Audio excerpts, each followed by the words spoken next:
இந்திய கம்யூனிஸ்ட் கட்சியின் மூத்த தலைவர் நல்லக்கனு அவர்கள் 101வது வயதில் இன்று காலமாகியிருக்கிறார். பல்வேறு தரப்பினரிடையே பெரும் சோகத்தை ஏற்படுத்தியிருக்கக்கூடிய செய்தியை நாம் அண்மை செய்தியாக பார்த்துக் கொண்டிருக்கிறோம். இதுகுறித்து தனது இரங்கலை பதிவு செய்வதற்காக தொலைபேசி வாயிலாக நம்மிடையே இணைகிறார் மதிமுக பொதுச் செயலாளர் திரு வைகோ. வணக்கம் ஐயா. மிக மூத்த ஒரு அரசியல் தலைவர் நம்மிடையே இல்லை. 80 வருடங்களுக்கு மேலாக பொது வாழ்க்கையில் தன்னை ஈடுபடுத்தி கொண்டவர் இறந்த செய்தி ஒரு பெரிய அதிர்ச்சியை ஏற்படுத்தியிருக்கு. இந்த இழப்பை நீங்க எப்படி பார்க்கறீங்க? ஒரு நூற்றாண்டுக்கு முன்னர் 1925 டிசம்பர் 26 தாமிரபரணி ஆற்றங்கரையில் திருவேகுண்டம் பெரும்பத்து என்னுமிடத்தில் பிறந்த தியாகத்தின் இமயமாம் ஆர்வீர் அண்ணன் நல்லக்கண்ணு அவர்கள் சுதந்திர போராட்ட களத்தில் ஆகஸ்ட் புரட்சியில் தன்னை ஈடுபடுத்திக் கொண்டு மாணவர்களை திரட்டி போராடி இந்திய கம்யூனிஸ்ட் கட்சியில் 18 வயதில் தன்னை இணைத்துக் கொண்டு கட்சியின் கிளை செயலாளர் முதல் மாநில செயலாளர், அகில இந்திய அளவிலே பொறுப்பு என்ற வகையில் பல நிலைகளில் செங்கொடி வீரராக கம்யூனிஸ்ட் கட்சியினுடைய தீரம் மிக்க தலகர்த்தராக பாட்டாளி வர்க்கத்தினுடைய உரிமைகளுக்கான போராட்டம், தமிழக வாழ்வாதாரங்களை காக்கின்ற போராட்டம், சாதி மறுப்பு போராட்டம், ஈழத்தமிழர் விடியலுக்கான போராட்டம் என்று வாழ்நாளையே போராட்ட களமாக ஆக்கிக் கொண்ட அந்த மாமனிதர், தகைசால் தமிழர், அனைத்து அரசியல் கட்சியினரையும் ஏன் மாற்றாரையும் நாகரிகத்தோடு பண்பாட்டோடு மதித்து மனிதநேயத்தோடு பழகக்கூடிய இயல்பு கொண்டவர்.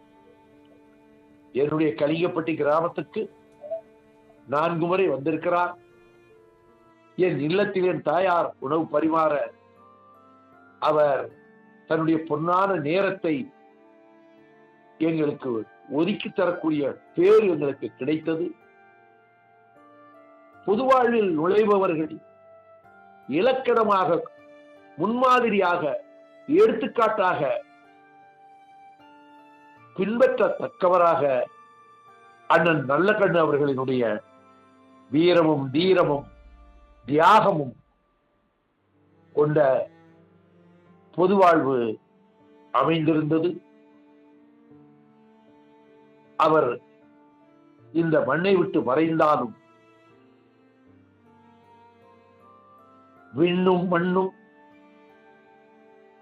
இந்த அண்ட பெருவெளியில் நாம் சுவாசிக்கின்ற காற்று இருக்கிறவரை செந்தமிழ் இருக்கும் என்பதை போல அண்ணன் நல்லக்கண்ணு அவர்களுடைய தியாகமும் அவருடைய சீலமும் எந்நாளும் போற்றப்படும். அந்த மாமனிதருக்கு என் சிறந்தாழ்ந்த வீர வணக்கத்தை மறுமலர்ச்சி திராவிட முன்னேற்ற கழகத்தின் சார்பில் தெரிவித்துக் கொள்கிறேன். ஐயா, தற்பொழுது முதலமைச்சர் மு க ஸ்டாலின் அவர்கள் மறைந்த திரு நல்லக்கண்ணு அவர்களுக்கு முழு அரசு மரியாதை வழங்கப்படும் அப்படின்னு சொல்லி அறிவிச்சிருக்காங்க. வேற என்னென்ன கோரிக்கைகள் வச்சா இவருடைய புகழுக்கு மேலும் வலு சேர்க்கும் விதமாக அமையும்னு நம்ம புரிஞ்சுக்கலாம்? அவர் வாழ்நாள் பூரா பாட்டாளி வர்க்கத்துக்காக மட்டுமல்ல, ஜாதி மத பேதமற்ற சமத்துவம் நிலைநாட்டப்படவும், இலங்கை தீவில் ஈழத் தமிழர்களுக்கு விடியல் ஏற்படவும், அத்தனை போராட்ட களங்களிலும் வந்து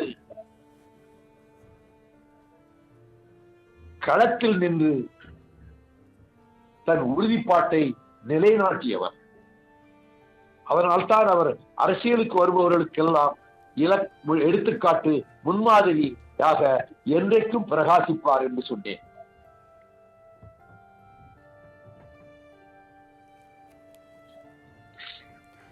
நிச்சயமாக தொலைபேசி வாயிலாக உங்களுடைய நினைவலைகளை பகிர்ந்து வைக்க மிக்க நன்றி திரு வைகோ.